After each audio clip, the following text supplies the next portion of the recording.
안녕하세요. 캔들피그와 기마백의 나불대화 시간입니다. 수출과 수입은 균형을 이루어야 한다는 말을 들어본 적이 있으실 텐데요. 경제에 관심이 없는 경우는 수출은 좋은 거, 수입은 안 좋은 거 이렇게 알고 있는 경우도 많죠. 수출이 수입보다 월등히 많다고 하면 그건 좋은 거네 이렇게 생각할 수도 있지만 이걸 다른 의미로 보자면 버는 거에 비해서 소비가 적다는 의미로 볼 수도 있습니다. 직감적으로 느껴지시겠지만 소비가 적다는 의미는 경제적으로 봤을 때 꼭 긍정적으로 볼 수는 없겠죠. 하지만 그런 생각 들 수 있을 겁니다. 수출, 수입, 균형이 있어야 한다는 거 알겠는데 근데 수출로 먹고 사는 나라는 무역 흑자가 계속 나와야 되는 거 아니냐고 그렇게 생각하실 수 있습니다. 맞는 이야기인데요. 경제에서 수출 의존도가 높은 제조업 강국들이 그런 경우에 해당될 텐데요. 하지만 무역 흑자가 지속되는데 수반되는 단점도 있다고 합니다. 그게 뭔지 오늘 한번 알아보도록 하겠습니다. 반갑습니다. 김하백님.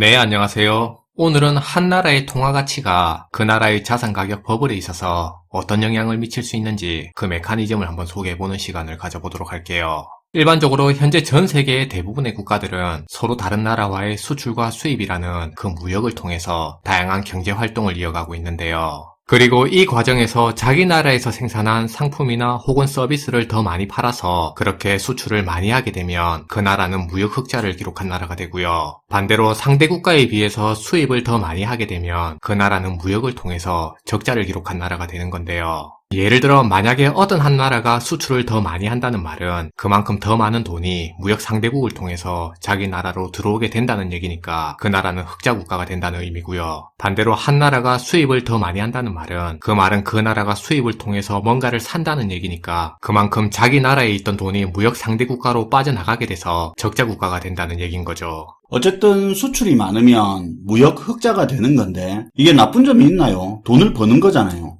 그런데 여기서 문제는 이런 무역 활동 때문에 한 나라의 통화 가치가 달라질 수 있다는 건데요. 왜냐하면 통화 가치가 변해서 그 나라의 중장기적인 경제 정책은 물론이고 심지어 자산 가격까지도 버블로 이어지는 문제에 노출될 수 있기 때문입니다. 무역 흑자로 돈을 버는 건 버는 건데 그렇게 돈이 쌓이다 보면 자국의 돈 가치 변화가 있다는 부분이 오늘의 포인트네요. 네. 그래서 지금부터는 그 부분에 대해서 한번 얘기해 볼 텐데요. 아마 예전에 환율과 관련해서 저희 영상을 보신 분들은 기억하실 것 같은데요. 일반적으로 한 나라의 통화 가치는 외환시장에서 사람들이 그 나라의 통화를 얼마나 원하는지에 따라서 그러니까 그 나라 통화의 수요와 공급에 의해서 그 가치가 결정된다고 얘기했습니다. 만약에 외환시장에서 사람들이 우리나라의 원화를 팔아서 달러를 사려는 그런 수요가 많아지게 되면 그때 달러 가치는 올라가게 되는 거고요. 반대로 달러를 팔아서 원화를 바꾸려는 그런 원화에 대한 수요가 많으면 그때는 우리나라 원화 가치가 올라가게 되는 건데요. 그리고 앞에서처럼 어떤 나라가 무역 흑자 국가일수록 그 나라의 통화 가치는 올라가는 특징을 가지고 있어요. 무역 흑자국은 통화 가치가 올라간다는 그 말이 좀 헷갈리게 들릴 수 있을 것 같아서 좀 쉽게 이야기를 한번 해볼게요. 내가 수입보다 수출을 많이 해서 달러를 많이 벌었다 이거죠. 그러면 이 번 돈으로 직원 월급도 주고 하청업체든 자재업체든 대금 결제를 해줘야 될 거 아닙니까? 그렇죠. 근데 달러로 직원 월급 주고 업체 대금 결제 해주는 건 아니니까 달러를 원화로 바꿔야겠죠. 그때 외환시장에서 원화 수요가 느니까 우리 원화 가치가 오르는 거죠. 그러니까 앞에서 말한 것처럼 무역 흑자가 그 나라의 통화 가치를 올리는 역할을 한다는 거 그거 아닙니까? 네, 맞아요. 정확하게 짚어주셨는데요. 그런데 상황에 따라서는 바로 이 부분에서 버블 문제를 야기할 수 있다는 점입니다. 말씀하신 것처럼 앞에서 무역 흑자 국가일수록 그 나라의 통화 가치 역시도 같이 올라가는 특징을 보이게 된다고 했는데요. 그리고 그렇게 통화 가치가 올라가게 될수록 반대로 그 나라의 수입 물가는 떨어지는 특징을 보이게 되는 거죠. 그렇죠. 우리 돈의 가치가 높아진 거니까 수입 물가는 떨어지겠네요. 네. 그러니까 원유라든지 각종 수입품의 물가가 낮아지게 된다는 얘긴데요. 이걸 다르게 얘기하면 그 나라의 소비자 물가 자체가 통화 가치의 상승으로 인해서 낮게 안정될 수 있다는 얘긴 거죠.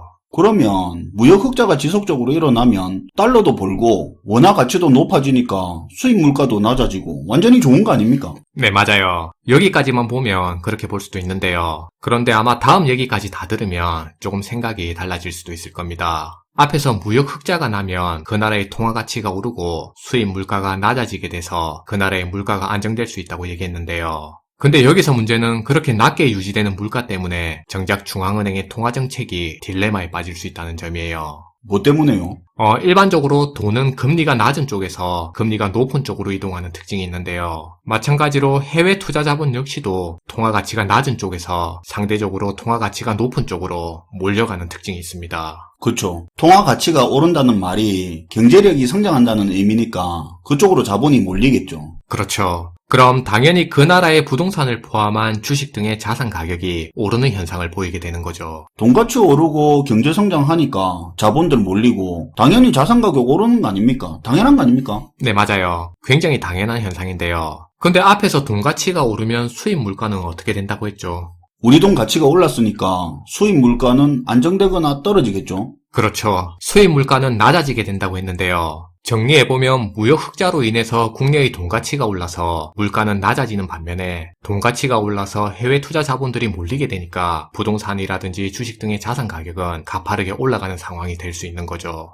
그럼 물가는 그대로인데 자산 가격만 상승하고 있는 그런 모양이 나오네요. 네, 바로 그 부분에서 중앙은행이 딜레마에 빠질 수 있는데요. 사실 기본적으로 중앙은행 같은 경우에는 우리가 관심을 많이 가지는 주식이라든지 부동산과 같은 그런 자산 가격을 기준으로 통화정책을 펼치는 게 아니고요. 그 나라의 물가 안정과 고용 상황을 보고 통화정책을 펼치게 되는 거죠. 중앙은행은 물가와 고용률을 가지고 금리를 올리고 내리고 하든지 그런 통화정책을 하잖아요. 맞아요. 사실 많은 분들은 물가가 내리는 게 좋다고 생각할 수도 있는데요. 그런데 일정 부분 경기가 활성화되기 위해서는 중앙은행이 통화정책을 펼쳐서라도 물가가 적정 수준에서 어느 정도 올라갈 필요도 있는 거죠. 그래서 중앙은행의 목표 인플레이션이라는 게 있잖아요. 한국은행 홈페이지에도 들어가 보면 딱 나와 있지 않습니까? 네. 그래서 물가가 낮아지게 되면 중앙은행이 나서서 조금이라도 물가를 올리는 쪽으로 통화정책을 유지하게 되고요. 쉽게 말하면 금리를 내리고 돈을 푸는 정책을 펼쳐서 물가를 띄우는 쪽으로 통화정책을 추진하게 된다는 얘기인 거죠. 잠깐만요. 근데 지금 물가는 떨어지는데 자산 가격이 오르고 있는 상황이잖아요. 여기서 저금리 돈 푸는 정책을 펼치면 자산 가격이 더 가파르게 오르는 거 아닙니까?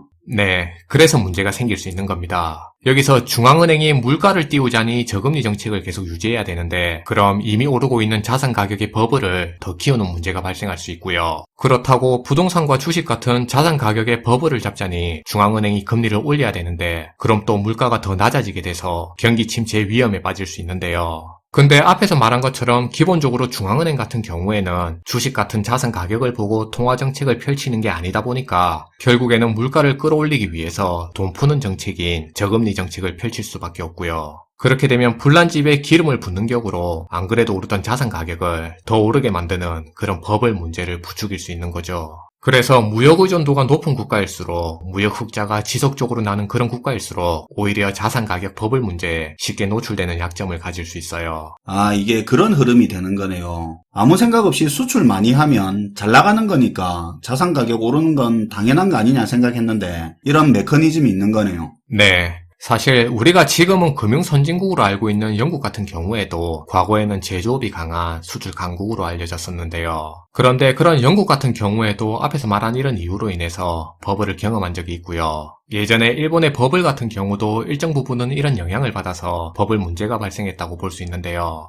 그리고 일각에서는 최근 들어 중국이 이런 상황을 많이 경계하고 있다고 알려지고 있어요. 중국은 무역 흑자 폭이 큰 대표적인 나라로 사실은 돈 가치가 오르는 방향으로 가야 되는 나라죠. 중국 같은 경우는 현재 코로나 이후로 안 그래도 이미 버블이 심각해져 버린 상황인데 앞으로 금융시장 개방까지 맞물려 있다 보니까 더 많은 해외 자본들이 몰릴 위험이 있어서 버블이 더 심각해질 위험에 노출돼 있고 실제로 현재 정부도 이런 상황을 많이 경계하고 있다고 알려지고 있어요. 중국도 그런 나라에 속하겠네요. 아무튼 지속적인 무역 흑자를 내고 돈 가치 올라가는 게 꼭 장점만 가지고 있는 건 아니네요. 오늘도 잘 들었습니다, 김하백님. 네, 감사합니다. 오늘 내용은 수출 수입이 활발한 무역 의존도 높은 나라에 포인트가 맞춰진 내용이고요. 투자하는 입장에서야 버블이 생긴다면 좋은 거 아니냐 할 수 있겠지만 이미 버블이 양극화 등 사회에 어떤 악영향을 주는지는 지금 당장 눈으로 보고 있으니까 따로 설명할 필요는 없을 것 같습니다. 중국 같은 경우는 지금보다 버블이 더 심해지면 진짜 사회 안정 유지 자체에